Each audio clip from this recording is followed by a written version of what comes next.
O jornal Folha de São Paulo apresenta Ilustríssima Conversa, com o editor da Ilustríssima, o Irá Machado. Bem-vindos à Ilustríssima Conversa, um podcast quinzenal da Folha. Hoje eu converso com Plínio Junqueira Smith, professor de filosofia da Unifesp, a Universidade Federal de São Paulo, pesquisador do CNPq e autor do recém-lançado Uma Visão Cética do Mundo, Porchat e a Filosofia. Nesse livro, ele analisa o pensamento de Oswaldo Porchat, filósofo brasileiro que morreu em outubro passado, aos 84 anos, e discute o que é ceticismo. Certas áreas parecem intratáveis, as pessoas continuam discutindo e racionalmente você não consegue estabelecer uma opinião. Bom, nessas áreas, o ceticismo parece particularmente adaptado aos dias modernos, né? Na nossa conversa, falamos sobre o que é filosofia, o que é ser filósofo e o que é ser professor de filosofia, e sobre a diferença entre um ceticismo verdadeiro e o suposto ceticismo que se vê associado à chamada era da pós-verdade nas redes sociais. Plínio, tudo bem? Tudo bem. Obrigado por ter aceito o nosso convite para debater aqui o seu livro Uma Visão Cética do Mundo, Porchat e a Filosofia. É um livro da editora Unesp que tem um perfil claramente acadêmico, voltado para quem estuda filosofia, mas, a meu ver, tem pelo menos dois aspectos de interesse para o público mais amplo. O primeiro é um livro que trata um pensador brasileiro como filósofo. É algo raro, se não inédito. E o segundo aspecto, até acho que é uma oportunidade muito interessante para o momento político que a gente vive, que é poder dizer o que é o ceticismo de verdade, ou o que é o ceticismo, pelo menos do ponto de vista acadêmico, do ponto de vista da filosofia. Eu digo isso porque, hoje em dia, nas redes sociais, ficou muito comum falar em pós-verdade, virou moda dizer que duvida de tudo, e o próprio termo ceticismo tem sido apropriado por sites que divulgam notícias falsas. Foi o caso desse site Ceticismo Político, que sofreu uma suspensão do Facebook. Então, a minha ideia aqui também é a gente discutir um pouco o que é o ceticismo e por que o ceticismo é usado em outros contextos hoje em dia. Mas eu queria começar, então, pelo primeiro ponto, que é saber por que, na sua opinião, o Porchat pode e merece ser tratado como um filósofo. E antes de chegar nessa resposta, eu acho que a gente precisa dar um passo atrás, lembrar que vários ouvintes não são da área da filosofia. Então eu pediria para você começar explicando o que é um filósofo, o que é um historiador da filosofia, o que é um comentador da filosofia, o que é um professor de filosofia e o que é um estudante de filosofia. Bom, em primeiro lugar, eu queria agradecer o convite, é um prazer estar aqui, né, nessa entrevista com você. E acho que são, enfim, vários assuntos, né? Vamos começar por onde você sugeriu. É difícil dar uma definição do que é filosofia, né? O próprio Porchat, no primeiro texto dele, publicado em 68, ele procura dar uma descrição do que é a filosofia da maneira mais aberta possível, porque o termo vem sendo usado há 2.500 anos e ele é usado de diferentes maneiras ao longo do tempo. E também ele é usado de maneiras diferentes em diferentes lugares, né? Brincando assim, até um técnico de futebol tem a sua filosofia, né? Então, também não a palavra não deve ser usada de maneira tão livre, né? Mas é difícil você indicar características que definam o que é a filosofia, mas há certos aspectos gerais, como da filosofia, que é um pensamento muito amplo, muito geral sobre as coisas, né? As ciências, em geral, são pensamentos mais específicos, né? Então, a economia vai estudar relações econômicas, né? A física vai pegar os corpos materiais, o movimento, e a filosofia pretende ser, pelo menos, uma visão mais ampla sobre as coisas. E nesse sentido seria diferente, né? Então não vai pegar a mente humana como a psicologia, o corpo humano como a medicina, vai tentar pensar o que é o ser humano enquanto tal, né? A ideia de ser humano. Então essa perspectiva mais geral é a que caracteriza a filosofia, e é por isso que a gente diz que o Porchat é um filósofo, porque, de fato, a reflexão do Porchat é uma reflexão muito geral, muito abrangente, né? Acho que essa seria, talvez, a principal característica da filosofia, né? A ideia de articular os principais conceitos, as principais ideias que nós temos a respeito do mundo, e não uma coisa muito particular. E o que diferencia o filósofo do historiador da filosofia? Então, essa é uma questão bastante controversa. Acho que até uma das poucas questões em que nós, filósofos e historiadores da filosofia no Brasil, discutimos com frequência. Então, há muitas posições diferentes, mas eu acho que a questão pode ser colocada de maneira muito clara assim.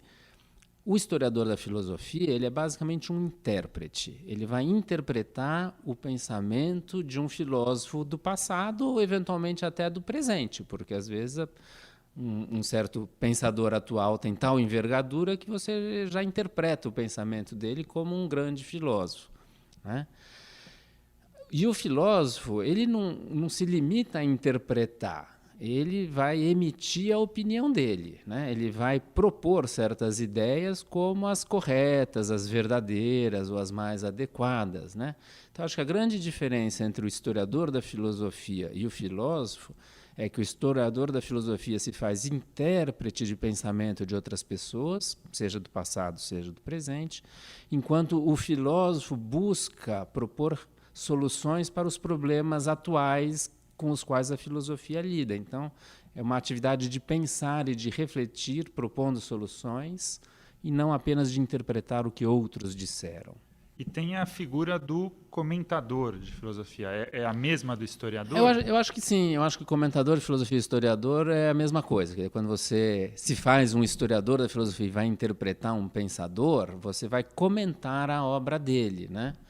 E, em geral, o comentário você não vai expor a sua própria opinião, né? Você vai tentar compreender o que o outro diz, né? Então, o comentário é para ajudar o entendimento de um outro pensamento. E o professor de filosofia, ele se limitaria a ensinar, a dar aula? Como que ele se diferencia do historiador? O professor de filosofia, ele pode tanto ensinar o pensamento de um outro filósofo e, portanto, ele, enquanto professor, ele se coloca como um historiador da filosofia. Então, se eu vou dar um curso sobre Platão, sobre Descartes, sobre Kant, e vou tentar entender ou fazer meus alunos entenderem um pensamento, uma filosofia do passado, eu faço isso como um historiador. Então, eu vou ensinar meus alunos a se tornarem bons historiadores da filosofia. Mas outras disciplinas, elas podem ser temáticas ou tratar de questões atuais, e, nesse caso, como professor de filosofia, eu não vou ensinar os meus alunos a serem bons intérpretes, eu vou tentar ensinar os meus alunos a pensarem bem certas questões prementes, atuais, que nos dizem respeito. Então, assim, a posição do professor pode variar de acordo com a disciplina, com a matéria, com a sua finalidade, né? E por que o Brasil não tem filósofos, ou não tinha, talvez agora, se vingar a sua proposta, temos pelo menos o Porchat? Por que isso acontece? De fato, há certas, uma espécie de lugar comum que o pensamento filosófico brasileiro é estéril. Nós temos grandes músicos, nós temos grandes escritores, né? João Cabral, né? Clarice Lispector, Guimarães Rosa. No entanto, na filosofia, nós não teríamos filósofos, bons filósofos, mas teríamos bons historiadores da filosofia, né? E isso se daria, em parte, por causa de uma formação francesa, né? Quando a USP é fundada nos anos 30. Eu falo mais de São Paulo, especificamente. Para o Brasil, isso talvez não valha tanto, né? Em alguns lugares, sim, em outros menos. Mas aqui em São Paulo havia uma missão francesa, e nós recebemos, financiada pelo governo francês, e recebemos vários professores e historiadores da filosofia francesa que deram uma formação de historiador da filosofia, não nos deram a formação de filósofos. Então, essa seria uma das explicações, né?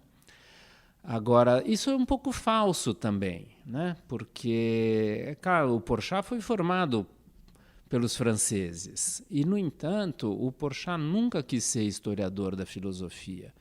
Mesmo quando ele escreve a tese de doutorado dele sobre Aristóteles, né, sob a orientação do Victor Goldschmidt, ele entendia que ele estava fazendo filosofia, porque da perspectiva estruturalista que ele recebeu, fazer história da filosofia era a melhor maneira de filosofar. Então, ali não havia distinção dessa perspectiva entre ser filósofo e ser historiador da filosofia, né?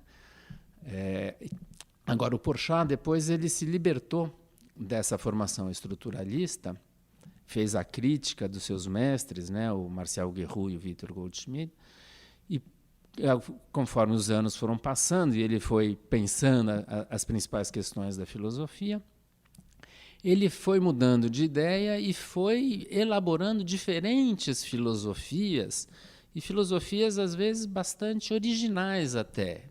Às vezes nem tanto, às vezes, né, originais, mas o Porchat foi talvez a pessoa mais irrequieta filosoficamente, eu acho, que eu conheci na filosofia brasileira. E outros da geração dele não mereceriam, talvez, o mesmo tipo de tratamento que você deu ao Porchat nesse livro? Ou de fato não temos outros? Não, eu acho que sim.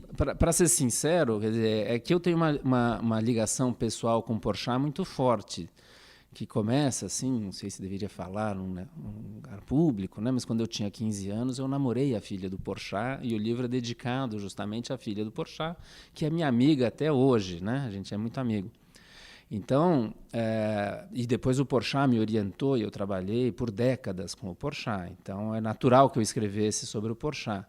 Mas eu também trabalhei um ano na Federal de São Carlos com o Bento Prado, e eu acho que o Bento Prado é um grande pensador.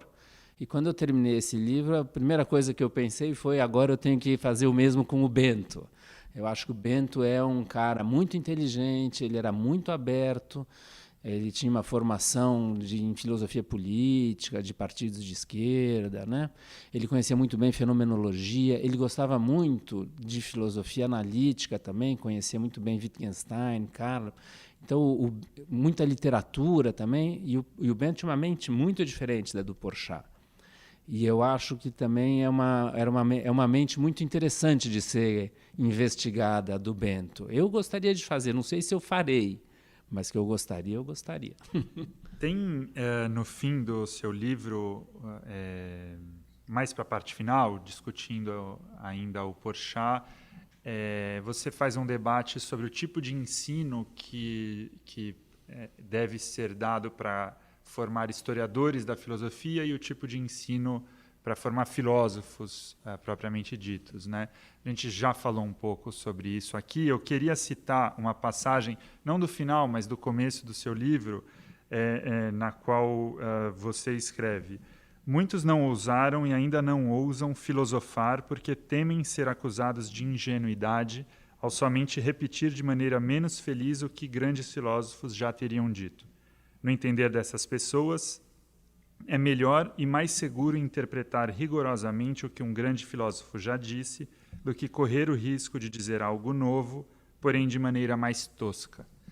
Acho que é uma frase que resume, em parte, até a ideia que permaneceu na filosofia, pelo menos no começo dos anos 2000. Eu fiz filosofia, entrei na Faculdade de Filosofia da USP em 2004, ou seja, 74 anos depois das missões francesas, lá da década de 30, mas ainda permanecia essa ideia, pelo menos, de que nós deveríamos fazer isso e não filosofia propriamente dita.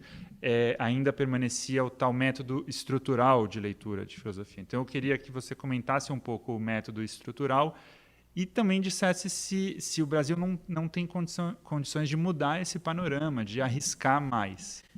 Bom, eu acho assim, o panorama já mudou. A verdade é que, se você olha o cenário filosófico nacional como um todo, tem muita gente que faz filosofia, isso é, escreve textos propondo as suas próprias ideias, né, dizendo que eles acham que é correto nessa ou naquela questão filosófica, e não se preocupam mais tanto em combater a história da filosofia, né? E isso é positivo, eu acho bom. Você escolheu uma frase deliberadamente polêmica que eu pus, né? E eu acho que... eu não me arrependo de pôr frases polêmicas, eu acho que justamente polemizar é uma das coisas que a gente sente falta um pouco no ambiente filosófico brasileiro, né? Ter mais polêmicas e discussões. Mas eu acho assim, o problema não é tanto você fazer história da filosofia, porque eu faço mais história da filosofia do que filosofia. Minha formação é mais de historiador da filosofia do que de filósofo, né? O problema é quando você só pode fazer isso, ou quando você apresenta aos seus alunos essa única possibilidade, como se ao fazer filosofia não restasse alternativa senão se debruçar sobre outros autores do passado e interpretá-los. Eu adoro fazer isso, eu acho importantíssimo fazer isso, eu acho até fundamental na formação do filósofo que ele seja capaz de ser um bom intérprete de outras filosofias. O problema é quando isso é a única possibilidade, a única alternativa, e aí acaba sendo castrador. De fato, o Porchat, em 99, se não me falha a memória, fez um discurso aos estudantes da USP, onde ele fazia justamente uma autocrítica, porque ele se sentia, em grande parte, responsável por esse dogmatismo, né? Por uma espécie de limitação das atividades filosóficas possíveis, quando, de fato, há outras coisas que o filósofo pode fazer e que um curso de graduação, em vez de fechar portas, tem que abrir portas para os seus alunos, tem que mostrar possibilidades, treiná-los para diferentes maneiras de fazer a filosofia e não apenas uma só, né? Então, nesse ponto, acho que a autocrítica do Porchat foi muito importante para muita gente. E as coisas que eu digo aí sobre o Porchat, muitas das quais eu compartilho, né? Outras eu vou um pouco além, eu faço algumas considerações um pouco diferentes das dele, mas certamente o Porchat ficou muito famoso Brasil afora por conta dessas reflexões sobre o ensino da filosofia e as relações entre filosofia e história da filosofia. Daí que eu dediquei um capítulo a esse tema, porque isso tem repercussão Brasil afora. E o método estrutural continua sendo uma técnica importante? Eu acho que sim, eu pessoalmente acho que sim. Era para o Porchat, eu também continuo achando.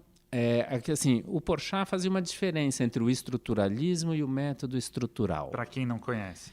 O estruturalismo é uma visão mais abrangente, é uma visão filosófica. O estruturalismo é uma concepção filosófica sobre a razão humana, sobre a capacidade de descobrir verdade, sobre o que é a verdade. Então, o estruturalismo tem uma série de teses filosóficas que o Porchat aceitava nos anos 60 e deixou de aceitar a partir dos anos 70, 1960 e 1970, né?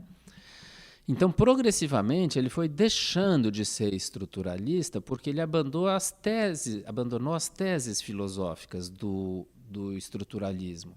No entanto, ele não abandona o método estrutural, porque o método estrutural eram regras, não teses, mas regras que orientam a atividade de interpretação. E ele sempre achou, e continua achando até o final da vida dele, que essas regras eram regras muito úteis e muito boas para gerar uma interpretação plausível, sólida e objetiva dos filósofos. Quais são essas regras? Agora eu tenho que lembrar.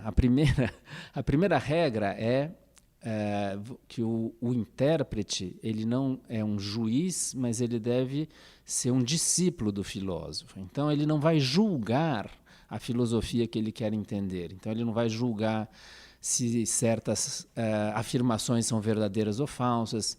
Ele não vai sequer julgar se as inferências e os raciocínios são corretos ou não são corretos. De alguma maneira, ele tem que se submeter, mas metodologicamente, né, para interpretar de maneira adequada o que um filósofo diz.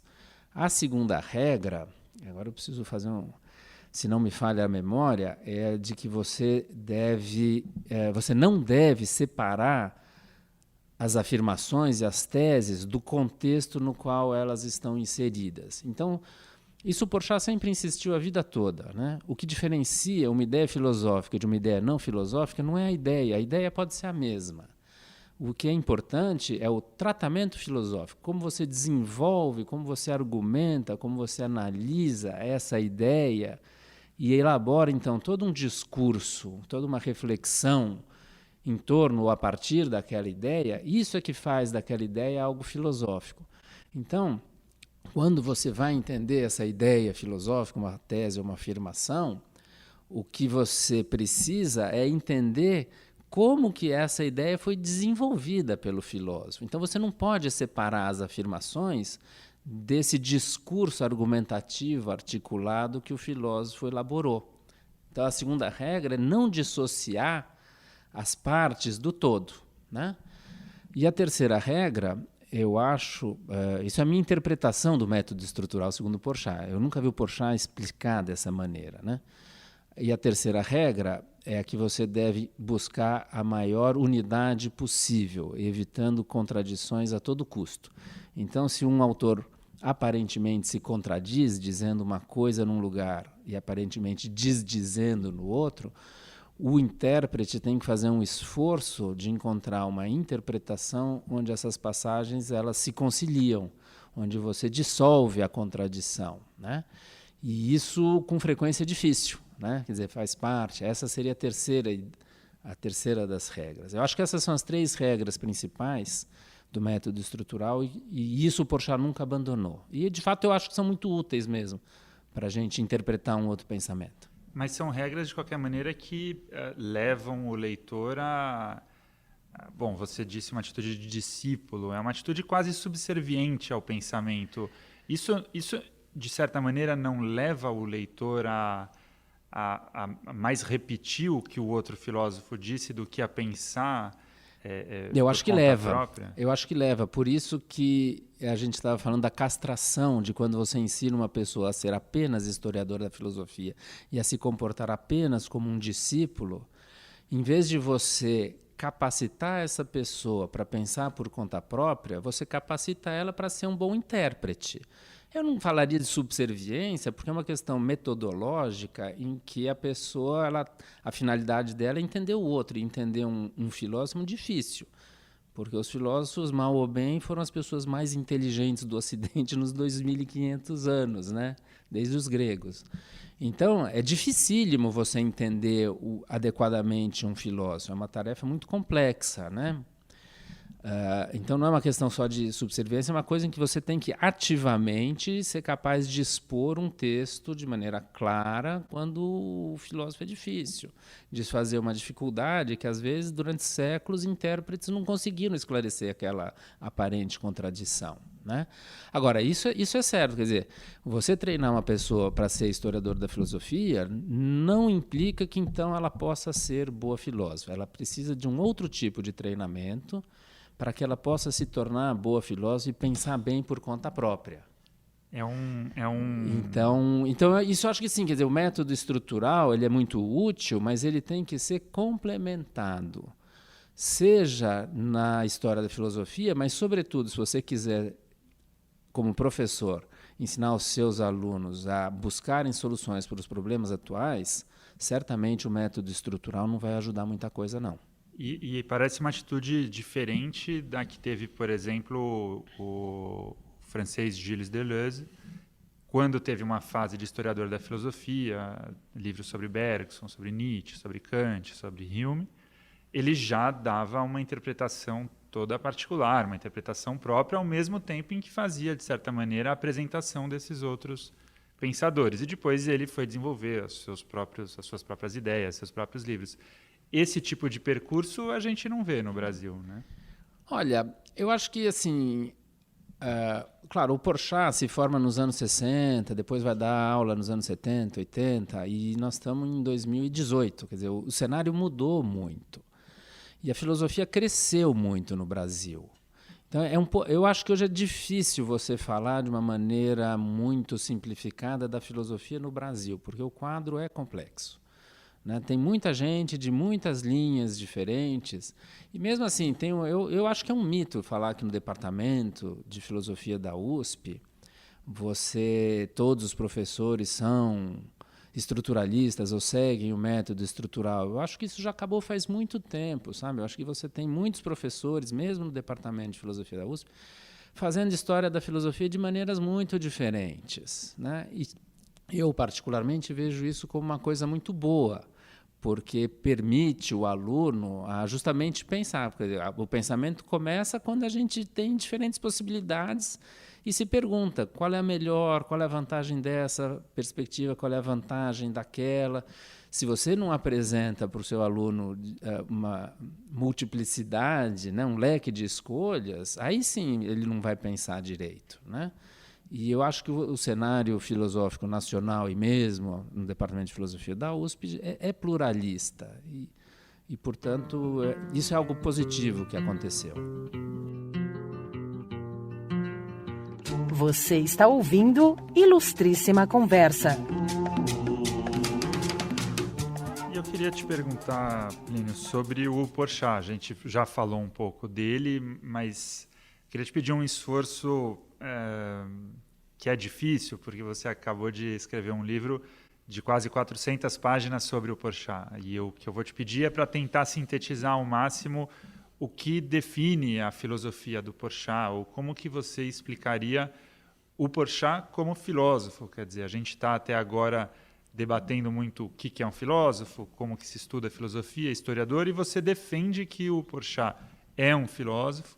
Então eu queria que você explicasse um pouco isso, por que ele é um filósofo e qual é essa filosofia dele.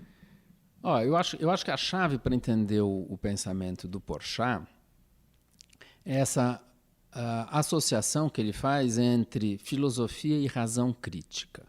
Eu acho que para o Porchat sempre a ideia de pensar era indissociável de fazer a crítica de alguma coisa, né? E é por isso que como eu falei, ele era irrequieto, porque ele nunca ficava inteiramente feliz com as ideias que ele propunha. O Porchat era um perfeccionista, então ele não publicou muito, ele só publicava quando o texto passava realmente por um crivo, né, muito alto. Mas, no entanto, passado um tempo, ele voltava às mesmas ideias de maneira até um pouco obsessiva e ele ia sempre encontrando problemas que o levava a reformular uma solução anterior e encontrar uma solução nova, que então lhe parecia forte o suficiente para ser publicada, mas alguns anos depois ele voltava sobre os seus próprios passos. E, se criticando a si mesmo, ele ia reformulando as suas ideias e foi assim ao longo de 4, 5 décadas, né, de reflexão intensa. Eu acho que é por isso que ele termina como um cético, né? Quem exerce de maneira sistemática, prolongada, uma razão crítica sobre as ideias, acaba demolindo a maior parte dessas ideias. E do ponto de vista, então, da filosofia, ele chega à conclusão que nenhuma ideia dogmática resiste à crítica cética, né? Então ele se torna, lá nos anos 90, um cético neopirrônico e, a partir daí, ele passa a elaborar uma filosofia cética bastante original. Acho que essa é a grande contribuição dele. Então vamos por partes agora. Ceticismo, pirronismo, neopirronismo. São 3 conceitos, 3 ideias que a gente precisa explicar. Vamos começar pela primeira, ceticismo. Então, a palavra ceticismo, ela faz parte já há um bom tempo da língua comum que a gente fala todos os dias, mas é uma palavra que originalmente é filosófica, né? E começa na Grécia, com um filósofo contemporâneo de Aristóteles, o Pirro, né? Que funda o ceticismo, né? Simplificando um pouco, né? E a palavra ceticismo, ela vem de um verbo que é scopein, quer dizer, examinar. Uma outra palavra que os céticos antigos usavam era zetein, né? Que é investigar.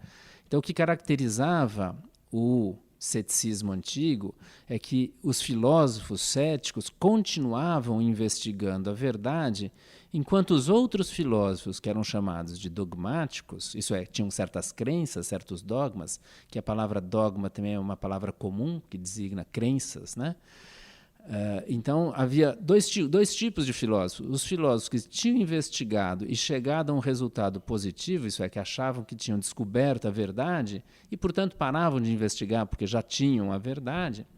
E aqueles filósofos que investigavam achavam que não tinham descoberto a verdade e continuavam investigando. Esses eram os céticos, né?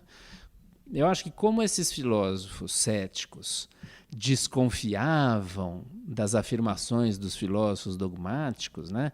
Eles não acreditavam em certas verdades porque eles achavam que aquilo ainda não tinha sido definitivamente estabelecido e, portanto, precisava de mais discussão.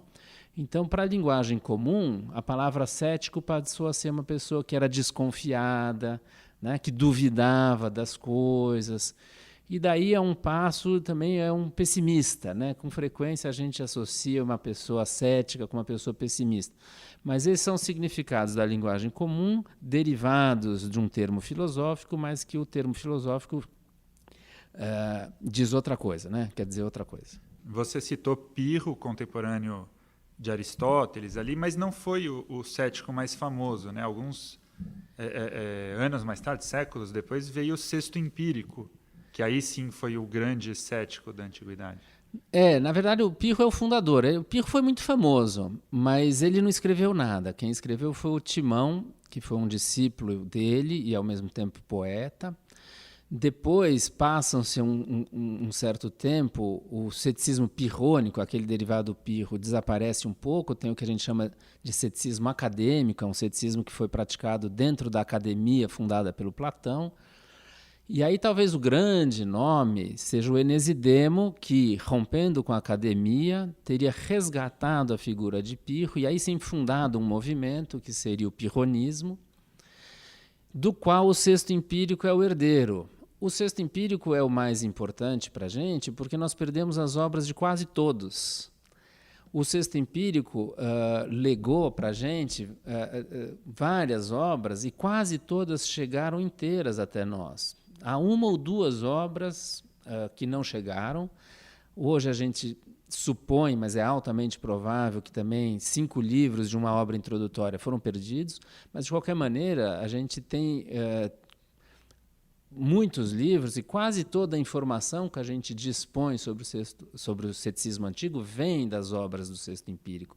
Então, provavelmente o Sexto Empírico não era um filósofo tão original quanto Enesidemo, mas a gente perdeu as obras do Enesidemo, né? A gente perdeu as obras, por exemplo, do Clitômaco, que era discípulo do Carneades, que foi o grande cético acadêmico. Então, e o Sexto Empírico vem no final de 500 anos de tradição cética. Então, ele recolhe muitas informações, né? E ele apresenta para a gente um sistema já mais bem acabado, né? Por isso que o Sexto Empírico é tão importante para a gente. E você havia falado também em neopirronismo, que é a corrente, vamos dizer assim, do Porchat. É isso, é uma atualização do pirronismo. Quer dizer, como o Porchat, olhando para a história da filosofia, sempre se sentiu mais próximo dos céticos pirrônicos, quando ele elabora o ceticismo dele, ele elabora usando muito as obras do Sexto Empírico. Quer dizer, ele passou décadas lendo o Sexto Empírico, né, interpretando o Sexto Empírico. Não escreveu praticamente nada sobre o Sexto Empírico, porque ele não queria ser historiador, ele queria ser filósofo, mas quem conhece bem o Sexto Empírico e as coisas do Porchat sabe que muitas coisas que o Porchat diz são elaborações à luz da filosofia contemporânea de coisas que o Sexto Empírico dizia lá no período helenístico na época dele. Então, há muitos desdobramentos e inovações do Porchat, mas sempre tendo por referência a obra do Sexto Empírico. Então, ele chamou de neopirronismo a filosofia dele. É possível explicar de maneira acessível algumas dessas inovações? Claro que você, no livro, traça um percurso longo até chegar ali, mas... Eu acho que sim. Assim, vou tentar, né? Mas, por exemplo, ele dividia o neopirronismo em 2 partes, a parte negativa e a parte positiva. Eu acho que na parte negativa não tem tanta originalidade, né? A parte negativa da crítica. É a parte da crítica dos dogmáticos. Quer dizer, os filósofos dogmáticos acham que eles descobriram as verdades filosóficas, Não verdades triviais, as verdades que os filósofos se propõem descobrir. E a parte crítica, então, é a parte argumentativa para mostrar que a pretensão dos dogmáticos de ter descoberto a verdade não foi realizada, não foi cumprida, que ainda há bons argumentos para dizer que eles não descobriram a verdade, ou que essa ou aquela não é a verdade. E desse ponto de vista, o Porchat não tem muita originalidade. Eu acho que não quer dizer que não tenha nenhuma, mas é menos importante. Eu acho que é a ênfase na parte positiva, que você não vê muito nos céticos antigos, né, que constitui a grande originalidade dele, né? Então é um desdobramento de coisas que são frases isoladas aqui ou ali no texto do Sexto Empírico e que aparece de maneira organizada, ampliada, explicitada no caso do Porchat, né? E na parte positiva, eu acho que tem dois pontos principais, né? O primeiro talvez seja um pouco mais técnico, né? É o conceito de fenômeno, né? É o que aparece, né? Essa ideia de que o mundo aparece, de que as coisas aparecem, era muito importante para os céticos antigos, mas o Sexto Empírico nunca explicou direito para a gente o conceito de fenômeno. E o Porchat passou muito tempo, escreveu muitas coisas sobre a ideia de fenômeno, e eu acho que ele dá uma interpretação original para o conceito de fenômeno, que é um conceito fundamental do pirronismo antigo. Porque os céticos falam assim, bom, mas se você não acredita, os dogmáticos diziam aos céticos, se você não acredita em nada, como é que você age? Se você não acredita que o pão alimenta, né? Ou poderia então matar, então por que você vai comer, né? E os céticos diziam, os céticos pirrônicos diziam que então eles seguiam os fenômenos, eles seguiam como as coisas aparecem. Então, se te aparece que o pão alimenta e o veneno mata, você come o pão e não come o veneno, né? Então, essa ideia de fenômeno era crucial para entender a vida do cético. Como é que uma pessoa vive ceticamente a sua vida? Ela vive seguindo o fenômeno. Mas o que é o fenômeno? E o Porchat deu uma interpretação muito original, dizendo que, no final das contas, o fenômeno é o próprio mundo, né? O que aparece para a gente é o próprio mundo, né? E não algo subjetivo, porque durante muito tempo vigorou uma interpretação que o fenômeno, aquilo que aparece para alguém, então o que aparece é mera percepção subjetiva, então não tem verdades, tudo é relativo, né? Então como se houvesse uma espécie de relativismo, subjetivismo. E o Porchat recusou essa interpretação. Durante um certo tempo ele aceitou essa interpretação, depois ele reviu criticamente, voltou atrás. E o segundo ponto que eu acho que é fundamental, quer dizer, além desse esclarecimento mais, vamos dizer assim, objetivo do fenômeno, é a ideia de uma visão cética do mundo, que eu usei justamente como título, que o Porchat veio a entender que é possível elaborar um discurso filosófico, portanto refletido, argumentado e bastante geral, em que você explicita como você concebe o mundo da maneira mais geral possível, sem ser um dogmático. E isso não existia, certamente não existia em nenhum cético antigo. Isso é uma contribuição original do Porchat, né? Na primeira parte da sua explicação, você comentou que o mundo é o que aparece. Enfim, estou resumindo. Essa não é uma ideia perigosa? Por exemplo, alguém pode dizer que me aparece que o Sol gira em torno da Terra, ou me aparece que a Terra é plana, como, aliás, hoje em dia tem correntes, pessoas voltam a dizer que a Terra é plana. Como que o cético lida com esse tipo de situação? Esse exemplo até é um dos que o Porchat usou, né, da Terra estar no centro do universo, ou o Sol girar, né, a Terra girar em torno do Sol. É que a ideia de aparecer, ela é mais complexa, né? Ela não é apenas o que aparece aos sentidos e não necessariamente é apenas o que aparece porque as pessoas dizem e repetem. Algo que no fundo é um dogma e que as pessoas aceitam sem criticar. A noção de aparecer ou de fenômeno ela é tanto sensível quanto inteligível, esse é o termo. Então, por exemplo, se você está dirigindo e tem um sinal vermelho e você entende que você deve parar porque o sinal é vermelho, porque é isso que diz a lei, né, do trânsito, então você tem aqui um fenômeno também, um fenômeno inteligível. Então você orienta a sua ação em função do que te aparece, né? E nada impede o filósofo cético, sobretudo depois, se a gente lembrar que a primeira parte é todo um questionamento crítico muito grande do que se diz, né? A primeira etapa do ceticismo passa sempre por uma espécie de investigação da verdade, onde você não aceita facilmente o que te dizem como sendo verdade, né? Então vem um filósofo platônico que te diz essa é a verdade, vem um filósofo epicurista e te diz aquela é a verdade, vem um terceiro e te diz tal outra coisa é verdade. E não só filósofos, né? No mundo, né? Você abre um jornal, te diz uma coisa, você ouve um político, te diz outra, você vai na igreja, um padre ou um pastor te diz outra coisa. O cético é aquele que, diante de todos esses discursos, não só os filosóficos, mas todos esses discursos, ele tem uma postura crítica muito forte, né? De investigação, de uma mente aberta, né? Então, o aparecer depois nunca é um aparecer ingênuo, acrítico, né? Ao contrário, aquilo que vai aparecer para o cético e que ele vai usar está profundamente filtrado por uma discussão racional e crítica de todos os discursos na sociedade, de um modo geral, que se pretendam verdadeiros, mas que não podem ser aceitos assim, sem mais, né? E depois desse crivo crítico, certas coisas vão continuar aparecendo ao cético. Então, ele vai continuar aparecendo que a água mata a sede, né? Isso não muda, mas certas outras coisas mudam. Então, eu acho que esse tipo de assim, entender o cético, num primeiro momento, crítico demais e não aceita nada, e no segundo momento, aceita coisas de maneira ingênua, crítica, eu acho que é não entender exatamente a maneira pela qual o cético exercita a sua racionalidade humana. Acho que isso é um ponto bastante importante e tem a ver com o que eu disse no começo, de trazer a discussão para o momento atual, envolve política, obviamente, que é essa discussão de pós-verdade.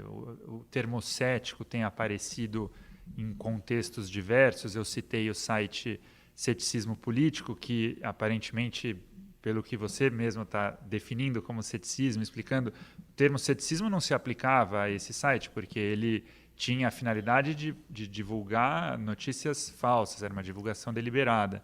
Mas o termo cético aparece, por exemplo, quando se fala em termo cético, as pessoas que questionam ou duvidam do aquecimento global antropogênico por causas humanas, ou aparece com eurocético, as pessoas que não acreditam no euro ou duvidam das possibilidades da integração da União Europeia.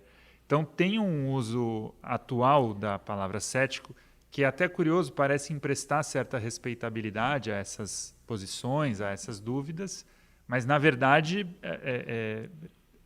tá deslocado, né? Eu entendo que sim, quer dizer, eu fico lisonjeado em saber que o termo ceticismo possa emprestar respeitabilidade, mas eu não gostaria que o ceticismo empregasse respeitabilidade digamos assim, ao embuste, né? A uma tentativa de engano deliberado. Quer dizer, porque o ceticismo se caracteriza por uma busca da verdade, por uma investigação da verdade, por um exame crítico e racional das nossas opiniões a respeito do mundo, e se você deliberadamente tenta enganar as pessoas, né? Se a ideia é de você divulgar uma coisa que você sabe que é falsa, ou que pelo menos é duvidosa, e você passa como se fosse certo, isso é o oposto do espírito cético, né? Agora, é claro que muitas vezes, no caso de eurocético, é aquele sentido que eu falei mais corriqueiro da palavra, onde as pessoas desconfiam ou têm dúvidas, né? Se a integração europeia vai dar certo, tenho dúvida, então essa pessoa é cética com relação a isso. Esse é um uso mais neutro, menos problemático, né? Da palavra. Mas é isso, as palavras elas vão adquirindo, né? Um significado comum na língua, e por exemplo, a palavra estoico, né? Uma pessoa que aguenta a dor, né? Etc.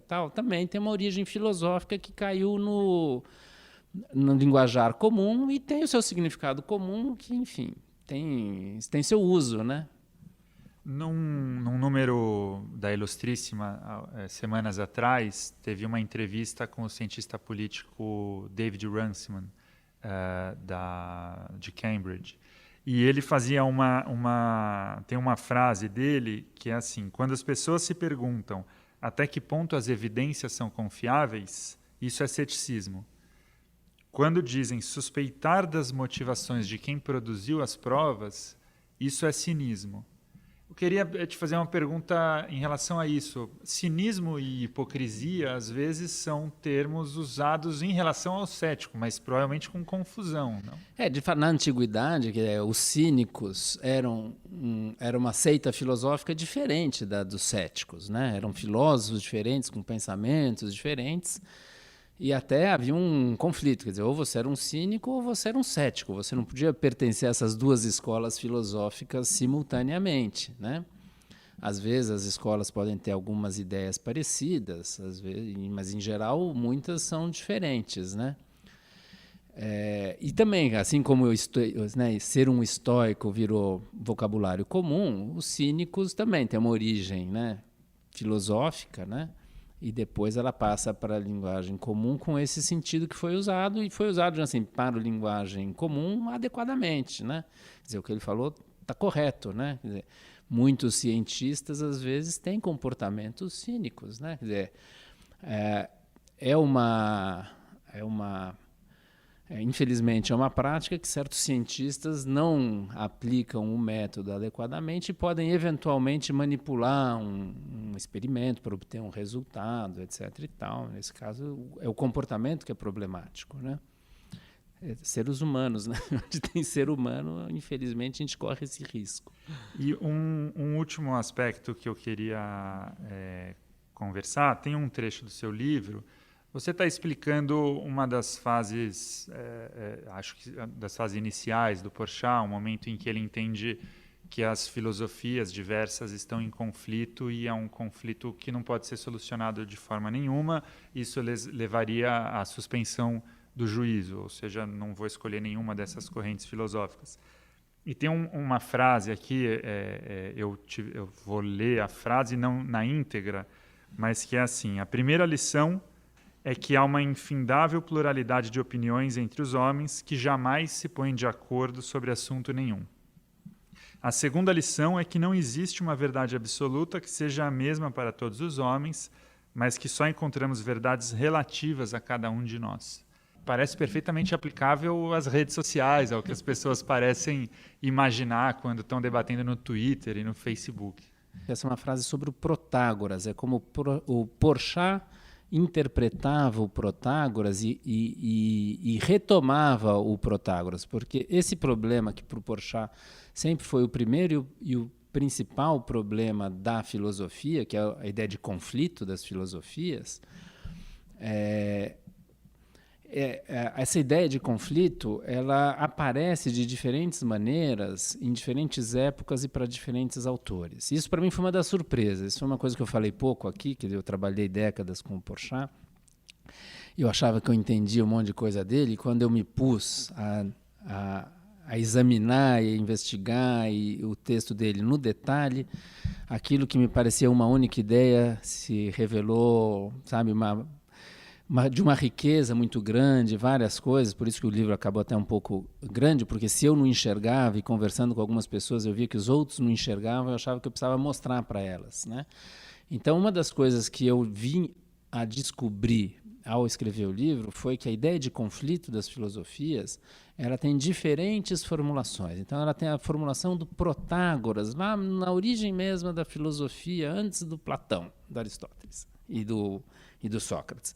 Depois, os céticos retomam essa tradição do Protágoras com a ideia de conflito das filosofias e exploram a ideia de conflito das filosofias de uma maneira diferente. E eu acho que o Porchat, com a influência do estruturalismo francês, dá uma terceira formulação para a ideia de conflito das filosofias, né? Essa primeira, que é a do Protágoras, ela se distingue das demais, entre outras coisas, porque no conflito não estão apenas as filosofias. Para o Protágoras, o conflito era das opiniões humanas. Todas as opiniões humanas entravam nesse conflito, não só as filosóficas. Então, nesse sentido, não foi à toa, acho que você pegou essa passagem, porque nesse sentido é mais atual. Quer dizer, o Porchat e os céticos estão mais preocupados com a filosofia, embora não só. O Protágoras não. O Protágoras estava muito mais interessado numa espécie de um projeto democrático para Atenas, né? Pensar a pluralidade das opiniões na praça pública, onde as pessoas vão e discutem, e a filosofia não tem um lugar privilegiado. Talvez historicamente nem coubesse, na época do Protágoras, dar esse privilégio à filosofia, que depois de 400, 500 anos de filosofia, os céticos tinham escolas bem constituídas e tal. Então, o pensamento do Protágoras, né, e essa ideia de conflito de opiniões em geral, ela é mais aplicável para a atualidade hoje, né? Mas eu acho que no pensamento do Porchat, talvez você possa voltar para a sua inquietação, né? Depois dessa limpar um pouco o terreno, né? Que era um pouco que eu estava falando, que a ideia de combater o dogmatismo, não existe apenas o dogmatismo na filosofia, não apenas os filósofos são dogmáticos.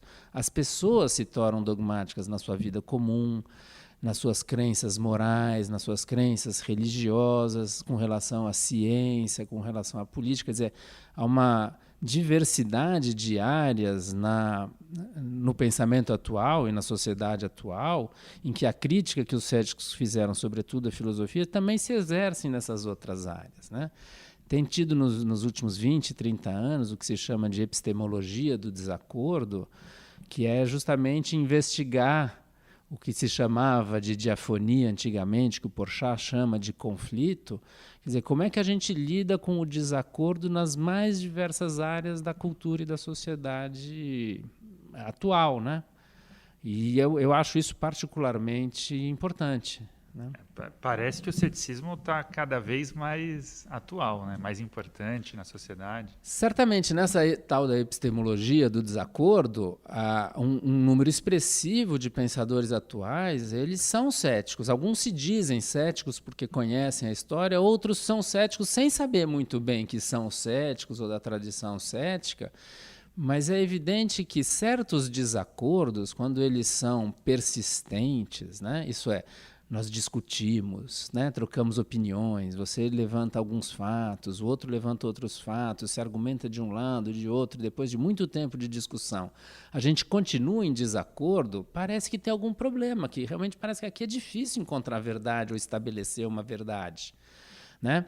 Em outras áreas isso não acontece, né? Por exemplo, na ciência nós encontramos um método aí desde o século XVII, em que é claro que há desacordo nas ciências, mas sempre sob um pano de fundo de um acordo grande entre os cientistas, de como proceder, de quais são os métodos, as regras, os resultados, quais são as boas teorias que são aceitas e que orientam, né? Então a ciência resolveu o problema do desacordo, digamos assim.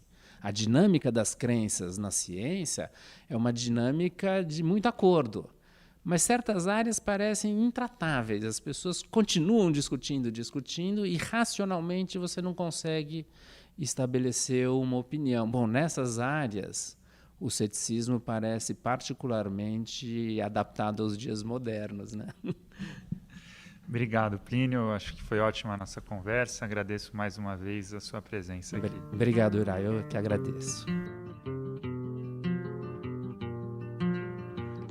O jornal Folha de São Paulo apresentou Ilustríssima Conversa, com o editor da Ilustríssima, o Irá Machado.